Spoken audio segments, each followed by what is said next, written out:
আসসালামু আলাইকুম রহমতুল্লাহি বারাকাতুহু। প্রিয় দর্শক, আজকে আমরা জানব আয়াতুল কুরসি অজু ছাড়া পড়া যাবে কিনা এবং এর ফজিলত সম্পর্কে। অনেক সময় আমাদের কাছে অজু থাকে না, বিশেষ করে ঘুমানোর আগে। তবে আয়াতুল কুরসির আমল কি আমরা করতে পারি? চলুন বিস্তারিত জানি। প্রথমেই আমরা শিখব অজু ছাড়া কোন কোন আমল করা যায়। আমরা জানি যে কোনো সৎ কাজ, ভালো কাজ এবং ইবাদত মূলত অজু সহকারে করতে হয়। তবে কিছু কাজ আছে যেগুলোতে সওয়াব পাওয়া যায় যদিও অজু নেই। আল্লাহ তাআলা আমাদেরকে নির্দেশ দিয়েছেন মুখমণ্ডল ধোয়া, হাতের কবজি পর্যন্ত ধোয়া, মাথা মাসাহ করা এবং দুই পায়ের টাকনো পর্যন্ত ধোয়া। এগুলো হলো অজুর ফরজ। ফরজের বাইরে যা আছে, যেমন কুলি করা, নাকে পানি দেওয়া, আঙুল খিলাল করা, মেসওয়াক করা, এগুলো সুন্নাহ। তাই এই সুন্নাহগুলো অজু থাকলেও করতে পারা যায়। অজু কখন করতে হবে? ফরজ সালাত আদায়ের আগে অবশ্যই অজু করা আবশ্যক। তেলাওয়াতের সিজদার জন্যও অজু দরকার। জানাজার নামাজ আদায়ের আগে অজু আবশ্যক।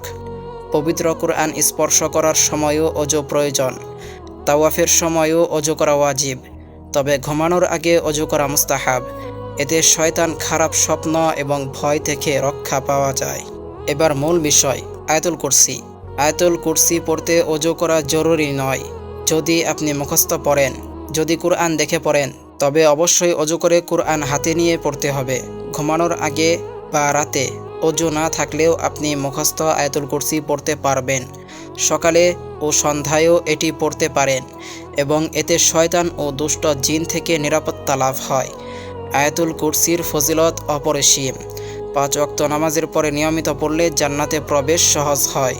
শুধু মৃত্যু বাকি। রাতে পড়লে চুরি বা ক্ষতি থেকে নিরাপত্তা নিশ্চিত হয়। আল্লাহর স্মরণে এবং আযাব থেকে মুক্তির জন্য এটি বিশেষ গুরুত্বপূর্ণ।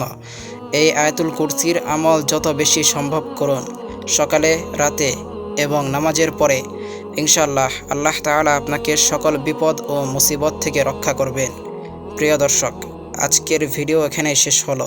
আল্লাহ তাআলা আমাদের সবাইকে যেন সঠিক পথে পরিচালিত করেন এবং সকল প্রকার ফিতনা থেকে রক্ষা করেন। আমিন।